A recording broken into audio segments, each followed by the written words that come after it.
एक बहुत ही सुंदर गांव था जिसमें कई लोग प्रेम और मोहब्बत से रहते थे। एक औरत बाहर से आकर बहुत बड़ा बंगला बनाकर उसमें रहने लगती है। वह औरत देखने में बहुत ही खूबसूरत थी, साथ ही दिल की भी बहुत अच्छी थी। वह गरीबों की भी मदद किया करती थी। उसका नाम सरिता था, लेकिन लोगों ने उसका नाम परी रख दिया था। पड़ोस ही में चमन नाम का एक आदमी रहता था जो बहुत ही गरीब था। उसके घर उसकी बेटी की शादी थी। चमन परी के घर जाता है, दरवाजे की कुंडी खटखटाता है। अरे चमन, सुबह सुबह क्या हुआ? अरे परी जी, क्या आप मेरी थोड़ी सी मदद कर सकते हैं? बताओ चमन जी, अगर मुझसे हो सकेगी तो जरूर मैं आपकी मदद करूंगी। परी जी, मेरी बेटी की शादी है। मेरी बेटी के लिए कपड़े और कुछ शादी की चीजें लाने की जरूरत है, लेकिन मेरे पास पैसे नहीं है। महेश पैसे तो दे रहा है, लेकिन बहुत ज्यादा ब्याज पर दे रहा है। इतना मैं कैसे वापस दे पाऊंगा? बस पैसों की जरूरत है, लो ले जाओ ये पैसे। और भी जरूरत पड़े तो फिर भी ले जाना, और जब आपके पास पैसे आ जाए तो मुझे वापस कर देना। चमन पैसे लेकर अपने घर चला जाता है। परी लोगों की मदद करने में पीछे नहीं हटती थी, लोगों की भरपूर मदद किया करती थी। लेकिन एक बात में वह मदद नहीं कर पा रही थी। उसी गांव में नदी के किनारे आए दिन लाश मिला करती थी। अरे ये हो क्या रहा है?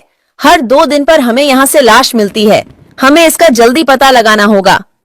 सारे लोग जमा होते हैं। थोड़ी देर बाद सारे लोग चले जाते हैं। फिर अगली रात एक आदमी सड़क से गुजरता है। भैया, अरे भैया मेरी तरफ देखो तो। डर क्यों रहे हो? मुझे तो आपकी मदद चाहिए। इधर तो आइए। नहीं, हम किसी की मदद नहीं करते हैं। मुझे घर जाने दीजिए। अरे मुझे घर जाने दीजिए। वो आदमी चलने लगता है।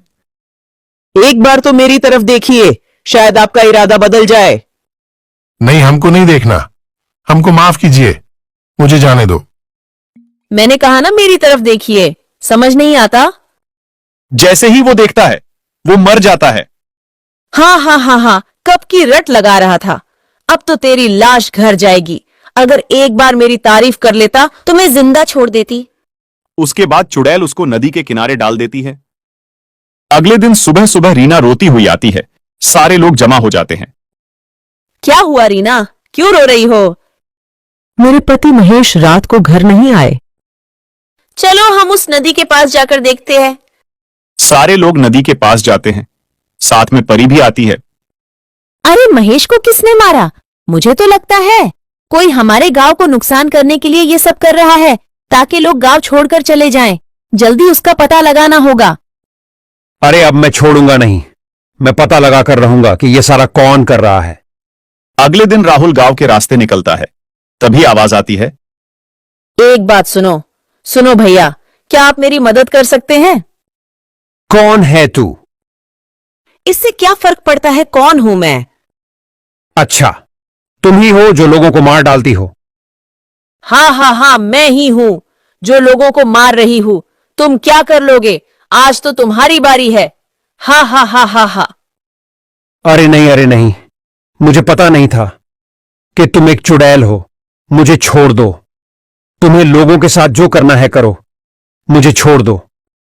अब तू जिंदा नहीं जाएगा। अभी तो बड़ा उछल रहा था, बड़ी बहादुरी दिखा रहा था। तेरी बहादुरी कहां गई? और तुझे मैं छोड़ दूं ताकि तू सारे लोगों को बता दे, ताकि लोग यहां आना बंद हो जाए। अरे नहीं, मैं किसी को नहीं बताऊंगा। किसी के सामने मुंह भी नहीं खोलूंगा कि लोगों को चुड़ैल मार रही है। बस मुझे जाने दो। चुड़ैल उसको भी मार डालती है और नदी के किनारे जाकर डाल देती है। सुबह जब लोग नदी के किनारे पर जाते हैं तो देखते हैं। अरे ऊपर वाले, इसने तो राहुल को भी मार डाला। क्या जरूरत थी अकेले जाने की? क्या हीरो बनने गए थे? कुछ तो करना होगा। अगर रोज रोज इस तरह चलता रहा तो पूरा गांव खाली हो जाएगा। हमें जल्दी से उसे पर निर्णय लेना होगा। हाँ, मेरी तो राय है कि सारे गांव वालों को जमा किया जाए। उसके बाद सारे गांव वालों को जमा किया जाता है। गांव के सरपंच और मुखिया और बड़े बड़े लोग जमा होते हैं। गांव का सरपंच खड़ा होता है और लोगों से कहता है, हर एक आदमी इस मामले में अपनी अपनी राय दे। हमें क्या करना होगा? मोहब्बत सरपंच जी, मेरी राय है कि आज रात सारे लोग पूरे गांव में फैल जावे और नदी के पास भी कुछ लोग चले जाएं। लोगों को कौन मारता है सब पता चल जाएगा। लेकिन सारे लोगों को देखकर वो नहीं आएगा तो हमारा काम नहीं होगा। सरपंच जी, मेरी बात सुनो। मैं आज रात को जाऊंगा, मेरे साथ एक आदमी को और भेजो। हम दोनों मिलकर पूरी बात का पता लगाएंगे, फिर हम सुबह आपको बता देंगे। ये बात सही है। दूसरा आदमी कौन तैयार है, जल्दी बोलो।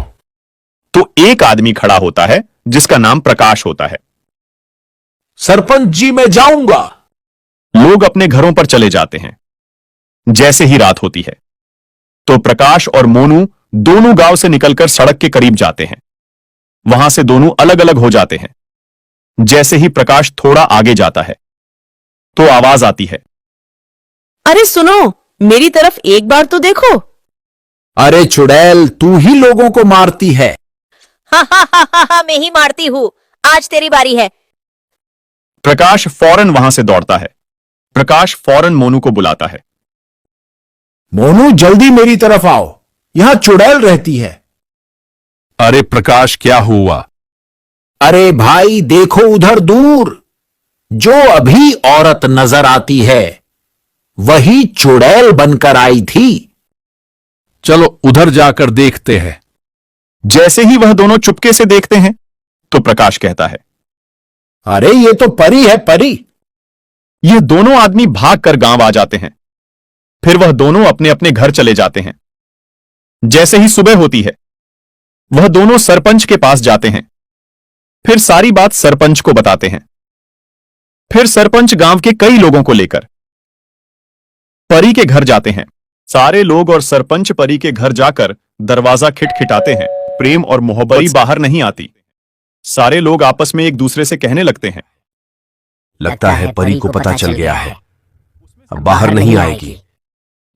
उसमें से एक आदमी कहता है, मुझे तो लगता है परी भाग गई होगी।